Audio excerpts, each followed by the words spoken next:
ओम नमो भगवते वासुदेवाय।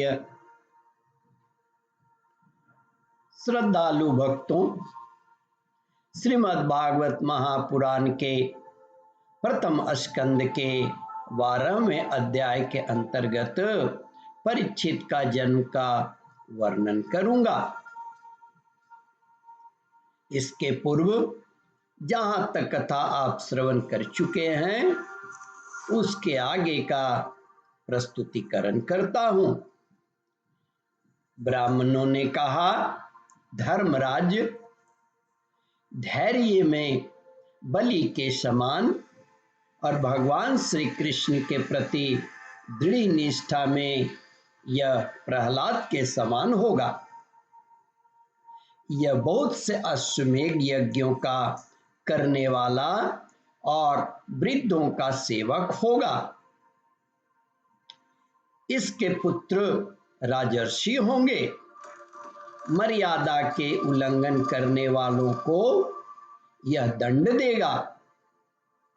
यह पृथ्वी माता और धर्म की रक्षा के लिए कलयुग का भी दमन करेगा। ब्राह्मण कुमार के शाप से तक्षक के द्वारा अपनी मृत्यु सुनकर यह सब की आसक्ति छोड़ देगा और भगवान के चरणों की शरण लेगा।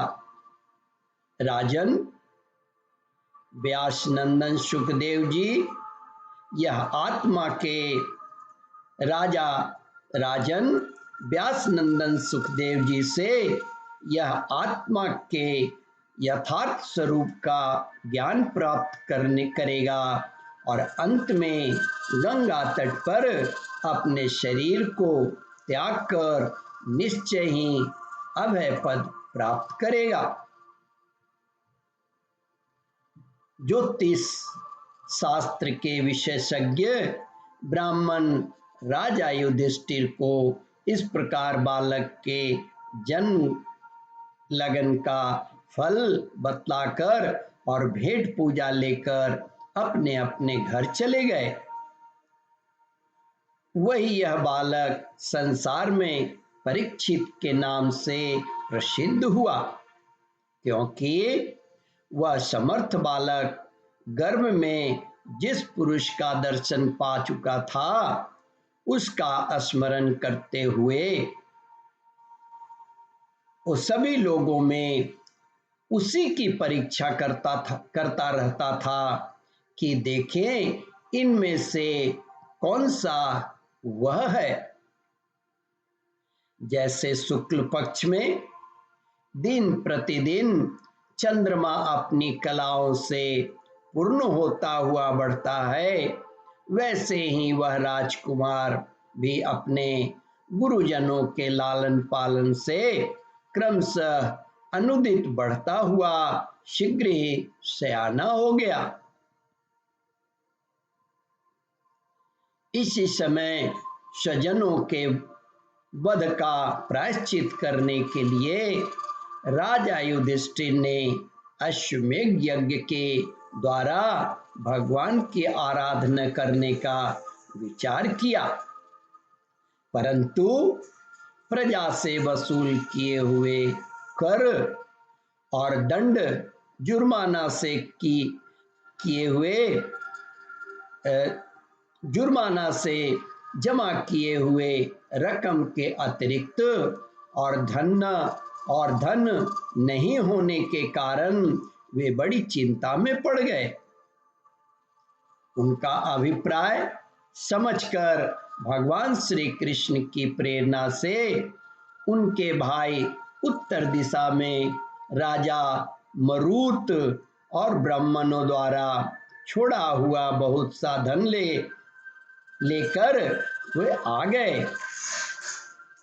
ये कथा है कि पूर्व काल में महाराज मरुत ने ऐसा यज्ञ किया था जिसमें सभी पात्र सुवर्ण के थे। यज्ञ समाप्त हो जाने पर उन्होंने वे पात्र उत्तर दिशा में फेंकवा दिए थे। उन्होंने ब्राह्मणों को भी इतना धन दिया कि वे उसे ले जा न सके। वे भी उसे उत्तर दिशा में ही छोड़कर चले गए। परित्यक्त धन पर राजा का अधिकार होता है, इसलिए उस धन को मंगवाकर भगवान ने युधिष्ठिर का यज्ञ कराया। उससे यज्ञ की सामग्री एकत्र करके धर्मभीरु महाराज युधिष्ठिर ने 3 अश्वमेध यज्ञ के द्वारा भगवान की पूजा की। युधिष्ठिर ने इस प्रकार निमंत्रण से पधारे हुए भगवान ब्राह्मण द्वारा उनका यज्ञ संपन्न कराकर अपने सुहृदय पांडवों की प्रसन्नता के लिए आए और कई महीनों तक वहीं रहे।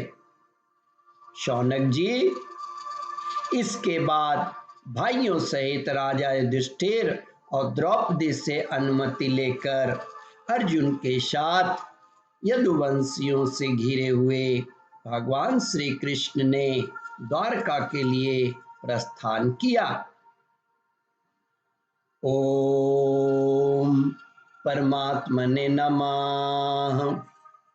श्रद्धालु भक्तों, इस कथा को ध्यानपूर्वक श्रवण मनन और इसका चिंतन करें। इस कथामृत का रसास्वादन अपने बंधु बांधवों को भी करावे।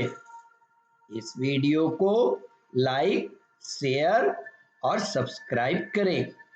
भक्तों, यहाँ पर 12वां अध्याय समाप्त होता है। ओम परमात्मने नमः।